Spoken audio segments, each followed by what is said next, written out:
On this episode of Ice Pilots NWT, Buffalo tricks out a DC-3 with skis to land on a frozen lake.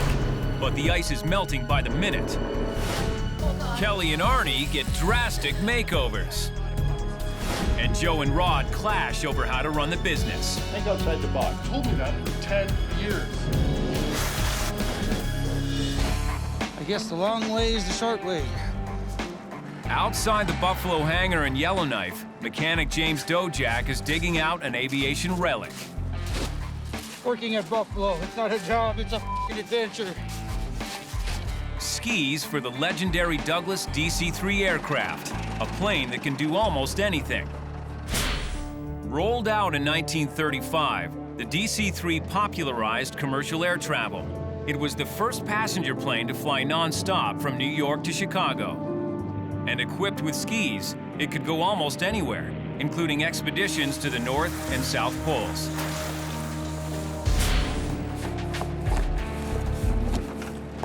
Buffalo hasn't flown a plane with skis in 10 years. Just bring them in and see what they're like after the snow all melts off. But now, company president Joe McBryan wants them back on fast. I tell you, it'll be a cool thing to see. Joe's promised to fly building supplies to a lakeside fishing lodge that has no road access. This one fellow west of us here, his tourist lodge burnt down. And he has to replenish his camp. We're taking a new building and all the supplies, so we're going to fly it in for him. The lodge owner wants to rebuild for the summer season when his guests fly in by float plane. We got to support the tourists, they support us. The only plane that can handle thousands of pounds of supplies and land on a frozen lake is a DC-3 on skis. But a sudden warm spell has sparked an early thaw. Ice is melting. Within days, landing on the lake could become too dangerous. I got to get it done this week. If the ice goes, well, then we're finished. So I got to get the airplane on skis right away. Easier said than done. After lying outside for a decade, the skis need a complete overhaul. None of them are in good shape at all. They're all screwed. This one's screwed. These two over here, screwed. Maintenance supervisor Cliff Dyson has to replace the Teflon-coated shields that help the skis slide over uneven snow and ice. You can see more up front here is where the most of the damage is, eh? That's just from the rocks under the snow and that. And that's why you get Teflon on the bottom to protect the bottom of the ski, eh? The Teflon coating is just the beginning. The DC-3 needs modifications to its landing gear as well. Once attached, the ski assembly moves up and down independent of the wheel, enabling the plane to land with skis on rough snow or touch down on wheels on a cleared strip. Buffalo's maintenance team must hurry because the lake's frozen surface is melting away. Teflon coating is a relatively recent addition to the 50-year-old ski gear. The rest is like rebuilding a forgotten piece of history. It's been so long since we've done ski work that all the guys are trying to remember how to do it. I found them under the... You probably never even looked at a set of skis for... Well, I was just looking at them. I didn't really know what I was looking at, really. You know what I mean? Yeah. Joe chooses Chief Pilot Arnie Schreder and Pilot AJ DeCoste to fly the ski plane mission. The Teflon slides a little bit, eh? AJ has never even seen skis on a DC-3, but Arnie's been flying with skis since before AJ was born. It's a pretty specialized skill. You learn from someone who's experienced with it, who knows what to look for on the lakes, and how to read the snow and conditions. Probably the most dangerous fixture you're going to put on an airplane is skis. You want to give them a good walk around skis every time. And it's easy to break things on the ski, like crack the tunnels and stuff if you're on hard surfaces, you know? I haven't seen them on for 10 years either, so I got to look at them too. Ski planes were once a vital lifeline in northern Canada. Since the 1930s, remote communities and mining camps depended on supply flights landing on frozen lakes. I mean, we put skis on now since Christ was a ski bunny, I guess. I don't know. I can't remember when we didn't use skis up north. But at one time up here, there was no airport, so we went skis everywhere, you know. It was every day. We put them on in the fall. We took them off in the spring. For Joe, skis were like training wheels. I flew on skis every year for years and years, and actually all my training was on skis, so skis are what I know. But few northern pilots have ever executed a ski landing in a fully loaded 12-ton DC-3. Joe and Arnie have, but not in a long time. To beat the thaw, Joe needs to work the mechanics through the weekend. I've been trying to decipher what the plan was all day, and then when it comes down to organizing the crew. But Joe's snap decision is stressing out his son Rod. You never asked the maintenance department, can they have the airplane ready? No. Well, then you tell me two when guys, Adam and another guy working on skis. If I left it to maintenance, I wouldn't get it till June. Rod thinks putting all this prep work into one small contract makes no business sense. The ice is melting. We haven't used a ski plane in 10 years. Think outside the box. If I thought outside the box, why book a ski trip unless we had 50? Because you've told me that for 10 years. And then all of a sudden, we were leaving Sunday. I know. And it's all my fault. Well, it's not mine. No, it's nobody's. I have no clue what's going on. So, you tell me. That's how we organize here at Buffalo Airways, is we bring a bunch of drama in, and then everybody really understands the feeling. So now we're all clear. We got one set here. But with the lake thawing, Joe's plan is literally on thin ice.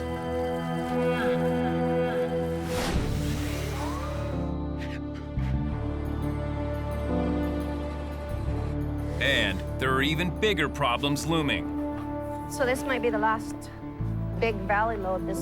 I don't know. One of Buffalo's longest-running contracts is in jeopardy. Buffalo flies essential food and mail to 4 remote villages up the Mackenzie Valley. For over 20 years, the Canadian government has subsidized these food mail shipments. They don't just feed the communities. In the winter months, they're Buffalo's bread and butter as well.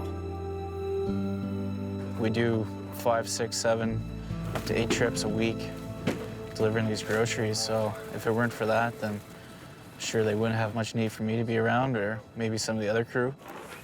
With jobs on the line, Buffalo's staff waits to hear whether the contract will be renewed or lost to one of Buffalo's competitors. There'd be no more valley runs if we don't get the food mail program, the contract. And then, like with the sked, the stuff that we bring out from there to go to all the communities too, well, that'd be transferred to somebody else. So it'd be a little bit of this in FedEx, which wouldn't even be worth it. And Kelly would be among the first casualties. If Kelly got bad news saying that there was no food mail contract, she'd be out of a job. I could be royally screwed. I don't know.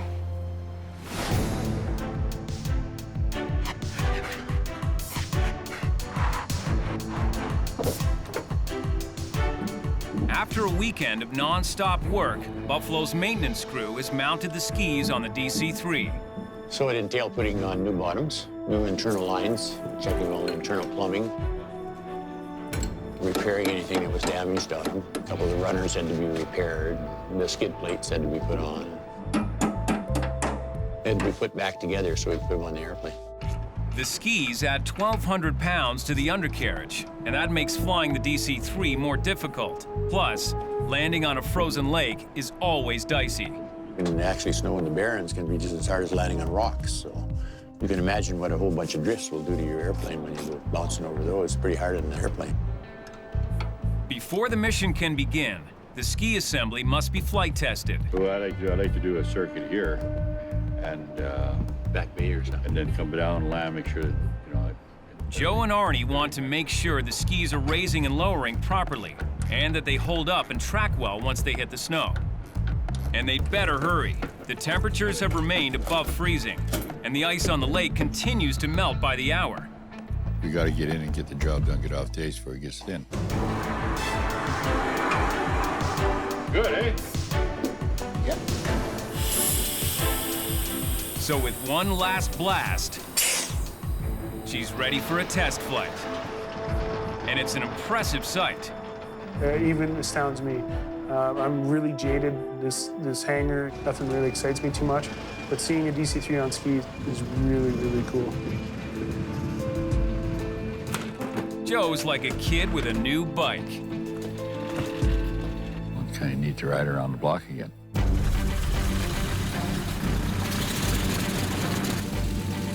While some small planes are still used with skis throughout the winter in the north, And center at Buffalo 169. none are even close to a giant airliner like the 20,000-pound DC-3. Joe and Arnie will soon find out if the overhauled skis can stand up to the test.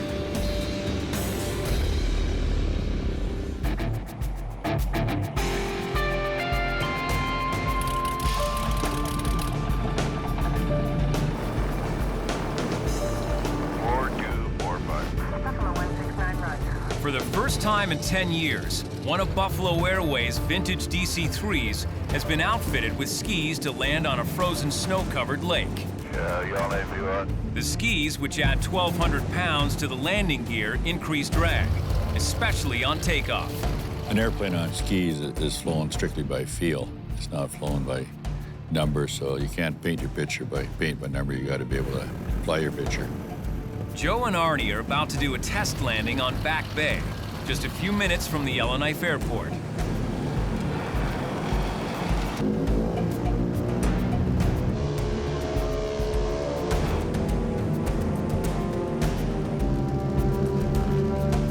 Once airborne, they must reach a speed of 170 kilometers an hour before raising the gear. That allows the airfoil on the back of the skis to keep them level. If not, they could smash against the oil lines located under the engines. These two old bush pilots are flexing their ski plane muscles once again. We both have a fair amount of ski time, so it was kind of neat to fly with each other. It's just kind of fun to go out there and play with it a little bit, you know? But it's not all fun and games. The real test of these antique skis and the airmanship of these veteran pilots is just minutes away. Like two old guys trying out a new sports car. We just want to see what it would do if we could still do it. Buffalo still does wheel landings on cleared ice strips, but landing with skis on snow-covered lake ice is old school. And Joe wants to make sure everything is working right before the real mission begins. In no time, they're on approach to Back Bay. They lower the skis. Ice skis down. Everything looks okay. But if the skis haven't been assembled and aligned perfectly, the landing could be so rough they could lose control of the plane.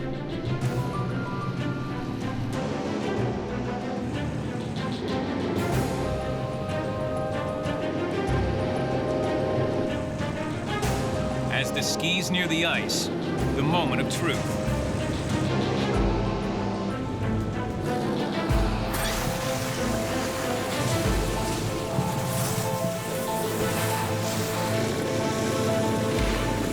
Plowing through the snow, Joe and Arnie get a bumpy ride.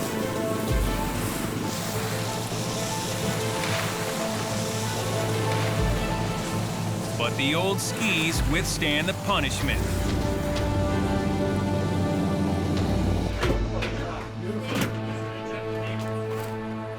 I'm a skier now, eh?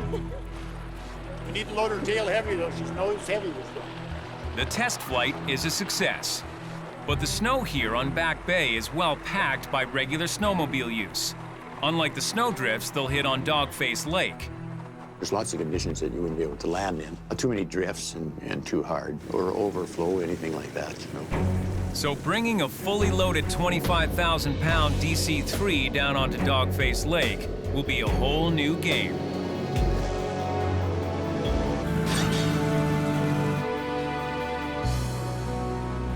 Later, back at Buffalo, Arnie and AJ plot their course. It's right there, so yeah, it's about 120 miles at the most, maybe. The thickness of the ice on the lake will be critical. This year's been fairly warm, so the ice was not that thick, really. Holes drilled in the ice reveal that with the early thaw, the landing site is steadily melting. There's not a lot of ice there either, because I was looking at this sucker, and this is what he measured. Here in this area, he's got 28, 23. That's not much ice, eh? No, less than 2 feet of ice. Less than 2 feet, so You want to have them skis on in case the wheel breaks through. At least there's enough area to support the airplane. This is minimum ice, really. I'd like to see 30 inches all the way across, but for every 1,000 pounds of airplane, you want an inch of ice. So if you got a 25,000-pound airplane, minimum would be 25 inches, preferably a little bit more. Yeah, so we have to do this fairly soon, eh? If even an inch of ice is lost, landing could be too risky. But these days, Arnie has a lot more on his mind than just melting ice. It's been a tough year for Buffalo's chief pilot. A family crisis weighs heavily on him. His 15-year-old daughter, Caitlin, is fighting cancer and will soon lose her hair from the chemo treatments. You're not gonna charge me $30 for this, are you? Yeah. So the other night, Arnie invited friends over to do something radical in support of Caitlin. Oh, man, Arnie. I told you I had a lot of bumps and scars. One by one, everyone took their turn. I'm ready. Stop! Kelly's close friendship with Arnie makes her feel like one of the family. I love you. It's beautiful. Ready? We left Caitlin till the last. So we all kind of looked the same for her, and it really cheered her up.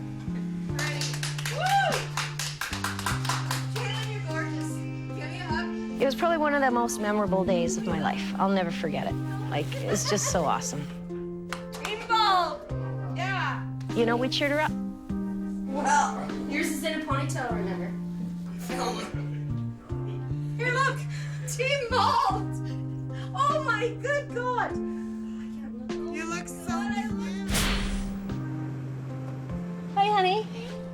There you go. Buffalo is a big family for me. It's huge. And I think that's what's keeping me here. Weird, eh? You just had to touch it, didn't you? God, it's like Velcro. Sometimes the job can suck, but you know what? So what? The people are amazing. It's a little cold in here. But Kelly's warm and fuzzy feelings about some of the people at Buffalo are about to change.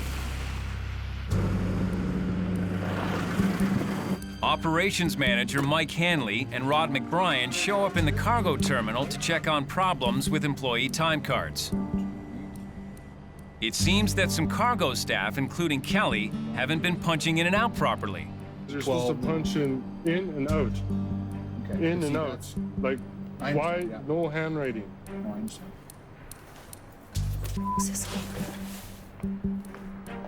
Hey, Rod. Has anybody here been appointed as a supervisor for time cards? Like as per Greg or anything like that, or no? Oh, I'm here and I supervise that. Greg has me to watch them. Okay. Okay, we'll talk to you later. See ya. Yep. Rod and Mike head back to the office to discuss what they've found.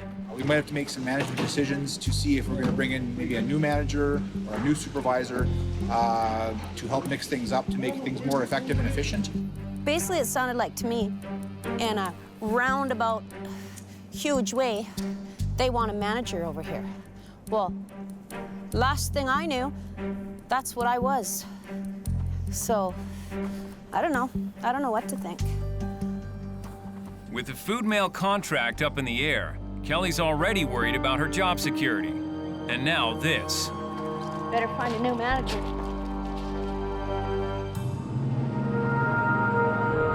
Buffalo 409, Hay River Airport radio. Estimating landing in about 5 minutes. Buffalo Airways DC-3 ski plane is on approach to Hay River to load up building supplies. From here, they'll fly to a lodge on an isolated lake with no road access. Hey, give me the gear now. Pilots Arnie Schreder and AJ DeCoste are at the controls.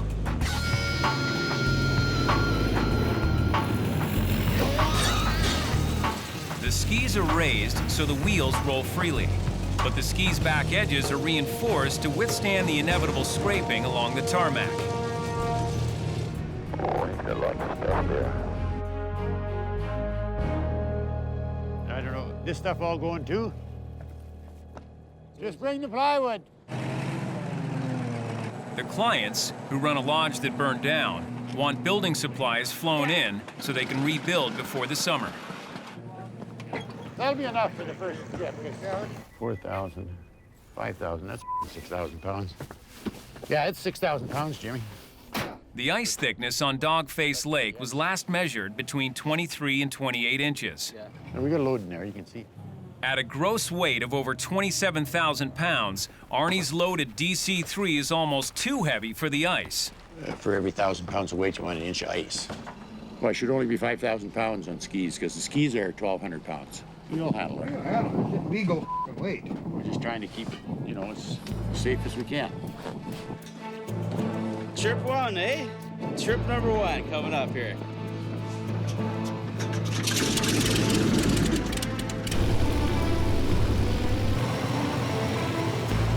Remember, Buffalo 409's rolling in the right turn. Bulging at the seams with its heavy load, the maxed out DC-3 manages to take to the sky.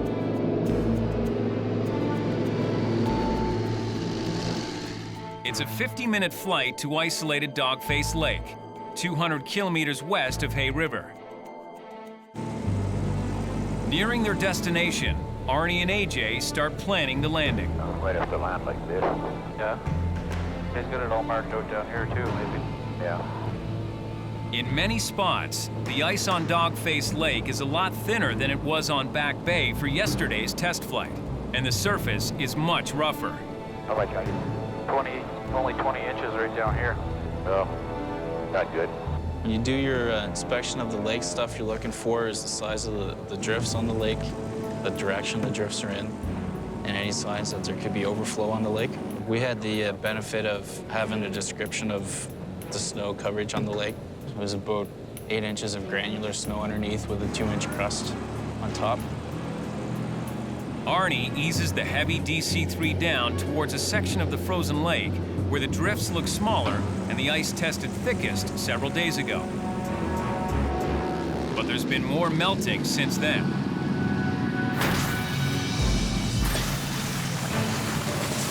"12 tons of dead weight hit 2 feet of ice. The skis and the ice hold up. After we touched down, you could feel the little drifts really slowing down the airplane, making it hard to taxi along. But aside from that, it was a very smooth touchdown. Wasn't as violent as what I thought it would be like.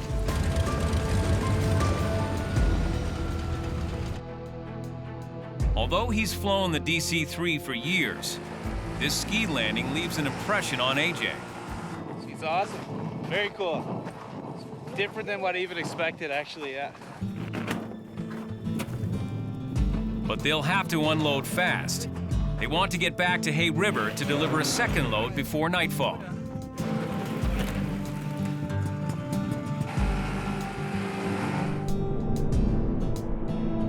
The lodge staff begins shuttling cargo to the building site on shore as the DC-3 roars away to pick up the next load.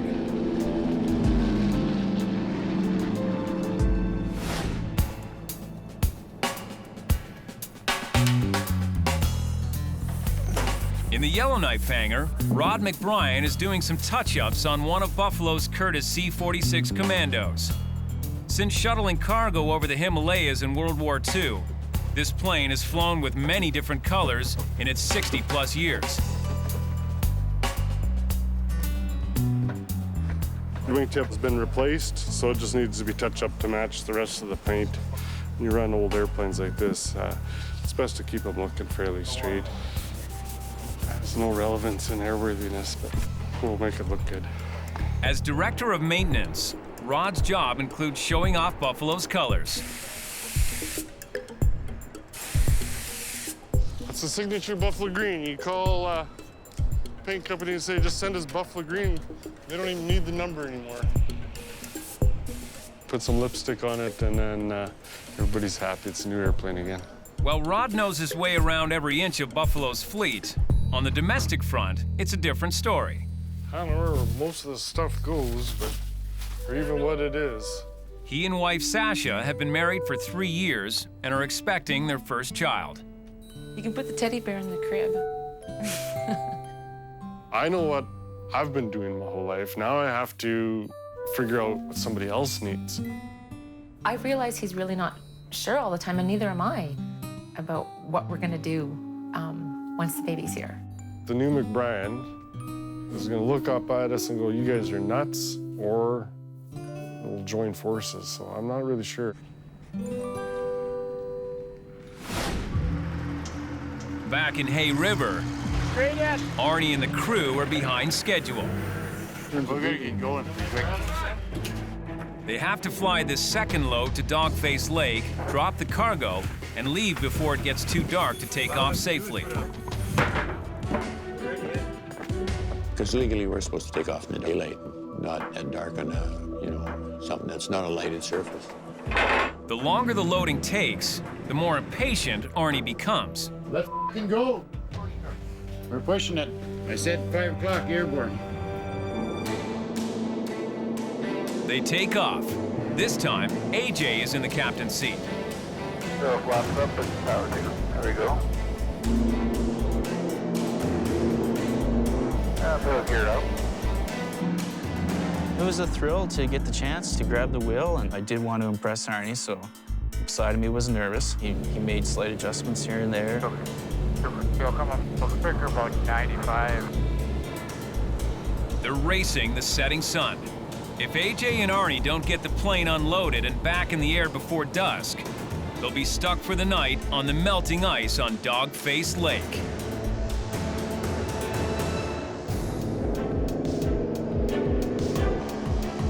Nearing Dogface Lake, Buffalo pilot AJ DeCoste is getting ready to land a DC-3 on skis for his first time, under the watchful eye of Chief Pilot Arnie Schreder. There's high drifts on the lake, then you want to go parallel with the drifts. You don't want to go perpendicular, then have lots of high and low spots.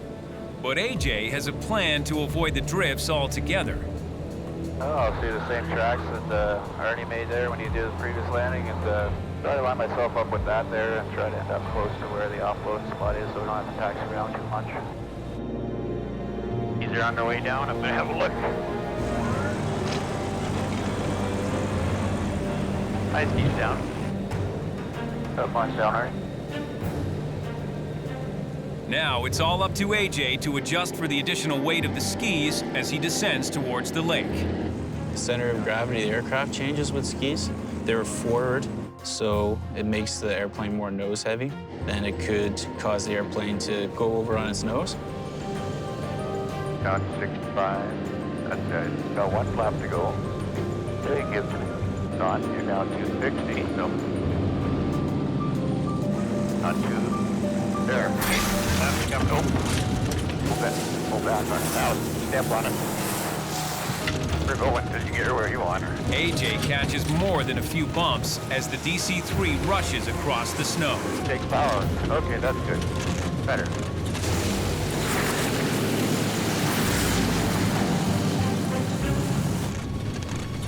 If you have a rough lake, I guess it's really hard on the landing gear and the skis.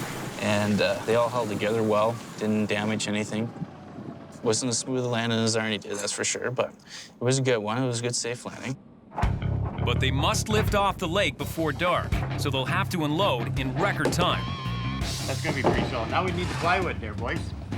A couple guys run and get plywood. But unloading isn't easy. A ramp needs to be built to get the backhoe off the plane. Yeah, just tack her on there. See if we can get this thing out of here before dark. With dusk creeping closer, Arnie's patience is tested. That's okay. The last thing he wants is to be stuck on the melting lake overnight. Come on, pound some nails in there, boys, so we can get the hell out of here. One will hold her, Jim. Finally, the last piece of cargo is offloaded, leaving barely enough time to take off. It's not legal to take off in the dark, the lights, so we had to get airborne before dark. It's going to come up in a hurry, but don't push it too hard because it'll nose right over it. All right, you got to hold back pressure. Just get the tail out of the snow, okay? Sounds good. Here's the throttle. I'm just going to stand by with you so you don't shove it too hard. Just up right there. Just hold it right there. In the fading light, AJ guns it across the bumpy surface. It's like learning to fly all over again. There's 50. Just gently, because you'll get the tail and snow again. Good, perfect. Too light on the throttle, and AJ will drag the tail in the snow. But too much power, and the nose of the plane will pitch forward. And the biggest challenge is clearing the trees on the edge of the lake. Better accelerate good. Get her up to 94 and start climbing.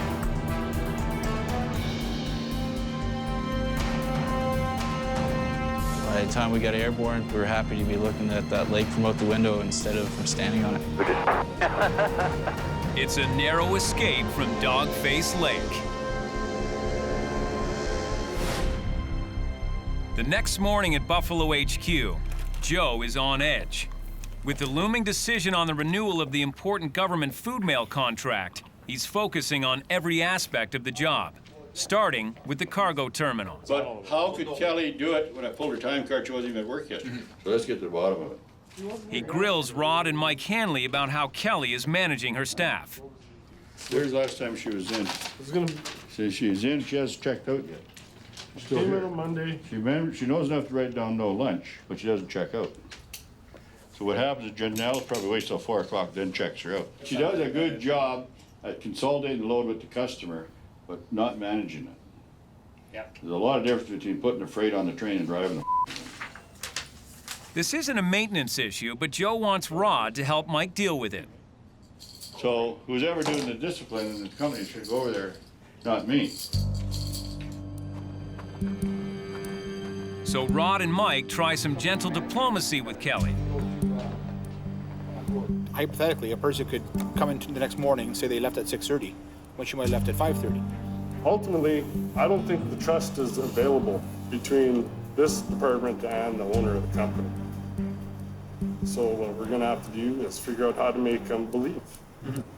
I can't promise to remember that, and so the only thing that's going to happen is I don't get paid. I don't clock out, I don't get paid. End of story. Yeah, but it's not just you. I pulled Vicky, she didn't punch out yesterday. So do we not pay her for yesterday? She takes everything very personal. She always wants to do a good job in the company, like we all do, but taking it at a very personal level, I think she thinks it's a direct hit to herself. The punch clock issue has pushed Kelly to the edge. I think it all came down to the fucking stupid time card bull. Yeah, I forgot to punch out, so now it's like this huge thing. Nobody's managing properly and blah, blah, then get a different fucking manager. I don't really give two fucks. Basically, that's what they're doing anyway, by the sounds of that. So good. Be better off anyway and leave. Say fucking leave so I can have a fucking cigarette. God, I need out of here. Now, even if the food mail contract is renewed, Kelly's next step could be right out the door. Sick of it.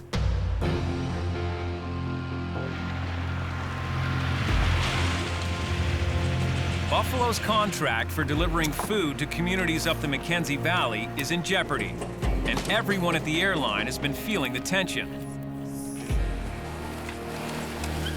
Kelly makes a call that will determine the fate of many. Hey, Greg, it's Kel. What's up? You're me. So I'm out of a job. Oh, you prick. So we got the food mill contract. Freaking awesome. Awesome, buddy. Frick. Well, that makes my day. I have a job. It's a good day. It's a party weekend.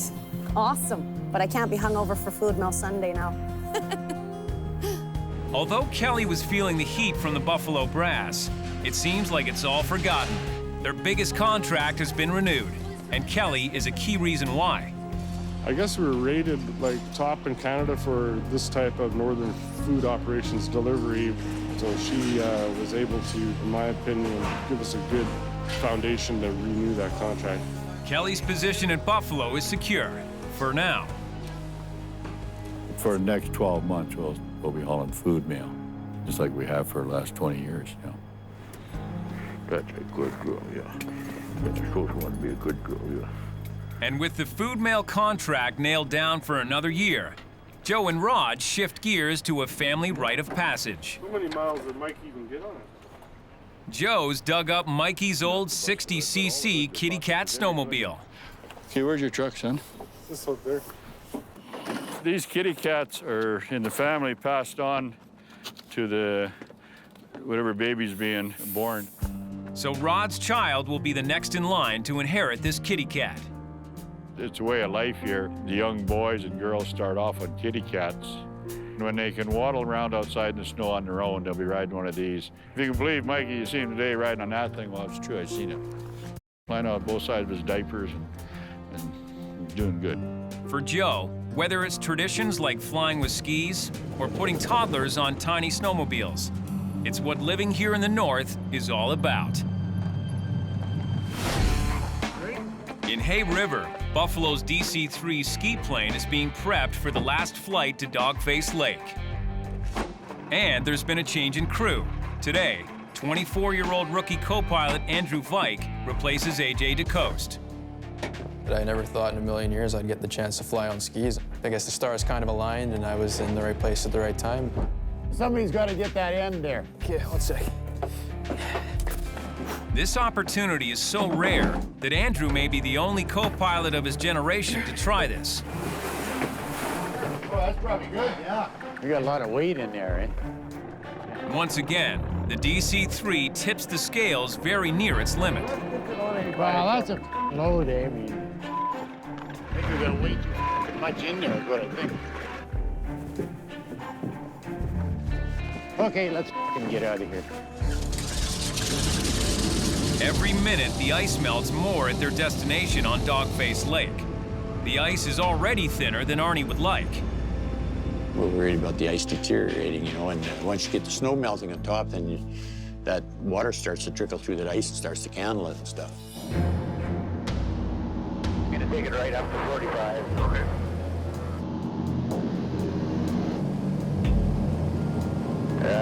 Good tail heavy.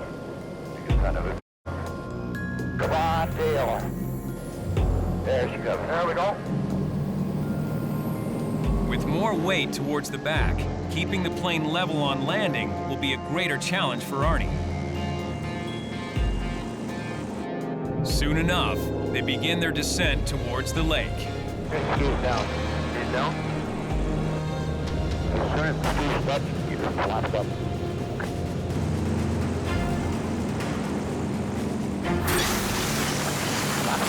Up. Yeah, up, all the way up. They're coming.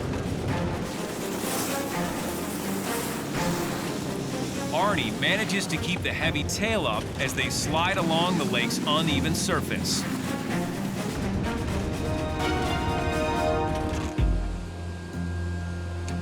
Now, they need to unload quickly so they can get off the melting ice as soon as possible. You guys figure you'll ever get that tractor to the cabin?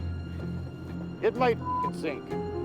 If the tractor might sink, the much heavier DC-3 could crash through the ice too.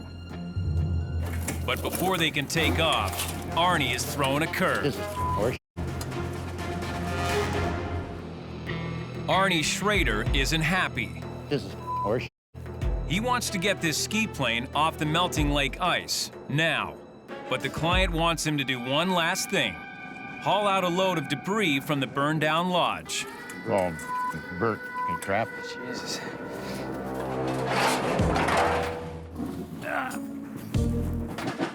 It won't take much weight. If there's anything that's all rusty and they can bury the stuff, let it sink.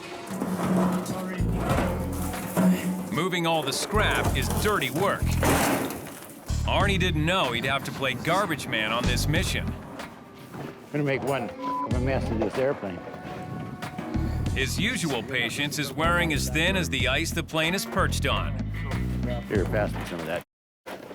No, dump it out. We don't want that. We don't want that mud. It's not as much fun as everybody thinks it is, eh? That's so good. Just the fact that you get to fly on skis, and it doesn't matter. I'm so young in my career here that I don't care, man. Like, you can pay me nothing, and I'd be happy flying. Don't tell Joe that. Arnie takes off from Dogface Lake, relieved to finally be off the melting ice. The ice stayed well, and the airplane performed well, and everybody came away as a job well done. And there's a bonus for Andrew. And you're 95 for 80 over the ground. Arnie's letting him land the plane in Hay River. All these kids that work for Buffalo are all Arnie's kids. Arnie's their dad, Arnie's the teacher, everything. My father's the crazy uncle that yells at everybody, technically, so. You've never seen one take off with quarter flap either. And these kids, you gotta remember, they just come out of flying school. It's all brand new to them. We put them in these big old airplanes that, and to them, they're a monster, you know? Yeah, just hold it level. There, I'll give you 3 flap. Roger. With the added bulk of the skis increasing drag, the plane handles more sluggishly than Andrew is used to. Nice crosswind there. He also has to compensate for some nasty gusts across the runway. I'll take power off for you, flap. Oh, that's good. Nice crosswind there. Yeah, she's pretty gusty. It's not the prettiest landing. Oh, you got his diamond one piece on. Yeah. It's just something that I never thought I'd be able to do, and years down the road in my aviation career, I'll be able to say, hey, I've flown skis, and hell, I've even flown them on a DC-3. Arnie and Andrew will dump the scrap from Dogface Lake here in Hay River, then head home to Yellowknife. The job is done, the old-fashioned way. But Buffalo may never fly with skis again. It wasn't the best business choice, but definitely it raised the morale. It gave a young co-pilot like Andrew a chance in a lifetime to pilot DC-3 on skis. He's probably the youngest DC-3 ski pilot in the world right now. And for Arnie and Joe, it was a chance to fly the DC-3 with skis one more time. Probably will be the last time it goes in skis.